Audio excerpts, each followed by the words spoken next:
The music industry has always evolved due to two things. Number one, technology, like the invention of electric instruments as a way to play to bigger audiences, or how we record music, or how we distribute that music. And number two is human consumption. How we consume changes how music is made. For example, radio changed song formatting, and vinyl also changed song formatting. So for example, if you look at vinyl, that held 44 minutes worth of music, 22 minutes on each side, which meant that with 3 minutes per song, you'd get roughly around about 12 songs per album. But then with the invention of CDs, that went up to 74. Then with the invention of not just downloading and streaming, but also Spotify, it means that you can have any length of album.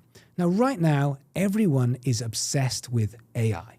They're fed up of micro content and reels and TikToks, and music promotion feels stale with one-dimensional promotion. However, I see 7 huge opportunities for artists releasing music in the next 12 months. Number one is the decline of TikTok for artists. Now, before you say anything, TikTok is not dead, but it's not the golden goose it once was. Content is still 100% necessary, but the game has shifted. It's no longer about discovery, it's about you and your relationships. And content is still king, but the kingdom has shifted.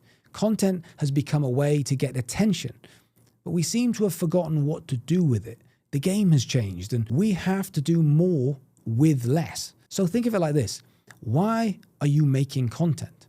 Now, the answer should be to build relationships, not just for vapid numbers. That is the new game, real connection and real people.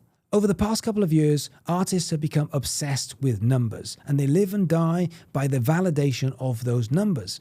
But the artists that will go out of their way to look after people, real people with real connections, they will win. That is where the game will be in the next 12 to 18 months. Number two, the end of breaking America, or the breaking America thinking. Traditionally, everyone wants to break America as an artist, which means they're sending content to the US or other countries outside of their own country, which feels more exciting.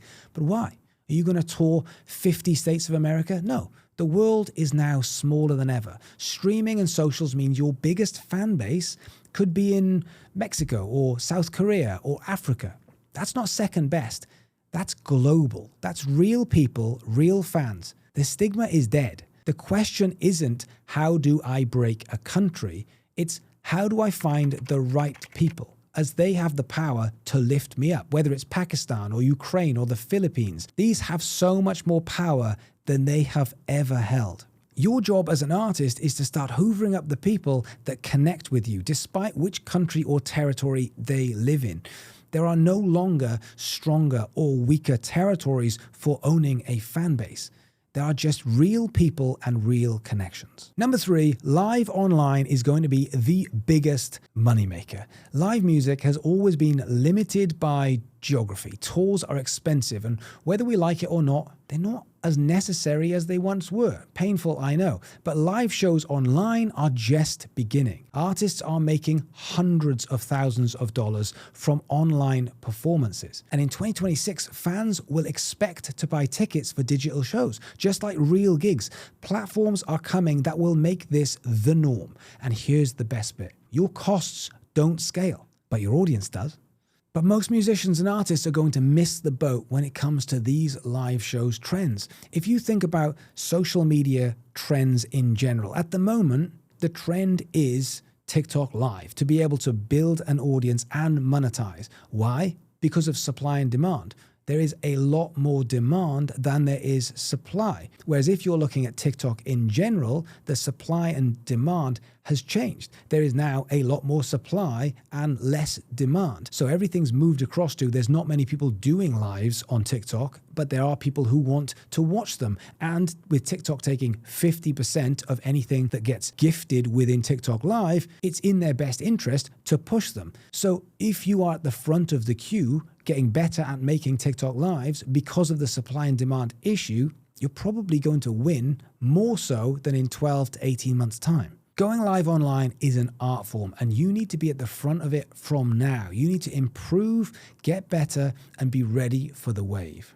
Number 4, fan-centric revenue models. Now, algorithms don't fund careers, fans do. And we are about to see Patreon-style subscriptions supercharged by AI. Standard 3 tiers, $7 gets you in the club with exclusive drops, private lives, voting power. $25 gets you backstage, group hangs, stems, extra content. And $99 gets you the inner circle with credits and quarterly one-to-ones and custom shoutouts. But add in all of the things that you can do with AI to look after your audience, and now shit just got big. You make full versions of songs or lyric changes via AI personalized content, limited drops every day, fan commissioned songs, a few hundred true fans, and you are making predictable, repeatable 5-figure income. Not from Spotify, not from labels, but from your world. And AI is your invisible assistant, automating welcomes, recommending content, personalizing set lists. This will be your new style record label direct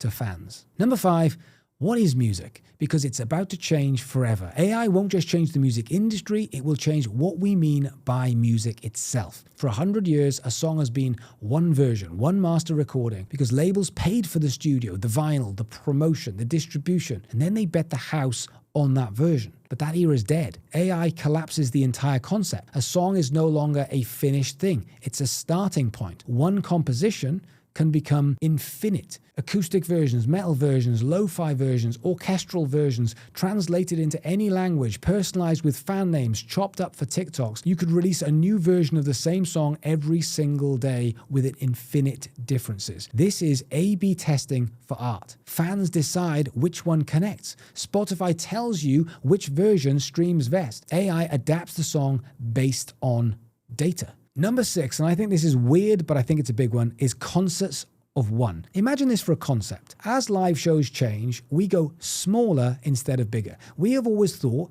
that music scales into stadiums. But what if it scales backwards from here on? The most expensive Sabrina Carpenter ticket isn't the VIP box at a stadium. It's one-to-one. If she's just playing for you. And AI is changing live music and the economy is destroying our ability to tour. But imagine a world where someone pays you for a one-to-one show. Just you, just them. Actual human connection that delivers in a way that entertains them and maybe their friends. All costs are gone. So now live music online can go to the highest bidder. Now, this sounds absolutely crazy, but think about it. As everything goes digital, as everything goes online, as everyone lives their life through a lens more and more because of AI, what becomes the most valuable asset? Connection. People. The one thing that's just been taken away from us. And as an entertainer, we're almost going back to medieval times where the king has an on-site court jester to entertain them. As crazy as it sounds, that now goes to the highest bidder. And number 7 is, I believe that discovery is overrated and communication is where the win is. Because if music is infinite, as in a concept now that can take on any iteration every day for free, then discovery loses. It loses value because the value is now in communication. If I can make anything at any moment by just dreaming it, what do I want? I want that connection. In a digital world, that's where the value is. Real people. In 2026, the rarest commodity won't be attention. It'll be connection. It'll be voice notes instead of text. It'll be video DMs, personalized messages, custom songs for people or fans. We are drowning in distraction. The artist who masters communication, who can cut through and make a fan feel seen, well, they win. Because in this world, it's not about who finds your music. It's about who you talk to. It's about who you engage with. It's who you build with. The communication that becomes the most sought after commodity within music, where music generates the initial connection. Imagine I can make my own Coldplay song. Fuck, that's a terrible idea. But imagine I can make my own Chris Martin porn. That's a horrible, horrible idea. But what I really want is I want a message from Chris Martin, because that's the real connection. These are what I believe are 7 trends that will shape 2026. The decline of TikTok, concerts of one, global fan bases, live shows, fan-centric revenue more than we've ever seen. The redefinition of music itself, and communication is the biggest commodity. This isn't about panic or what AI can do. It's about opportunity. The industry is shifting under your feet. The question is, are you going to fight the wave or build the boat? Let me know your thoughts in the comments below. I'll catch you on the next one.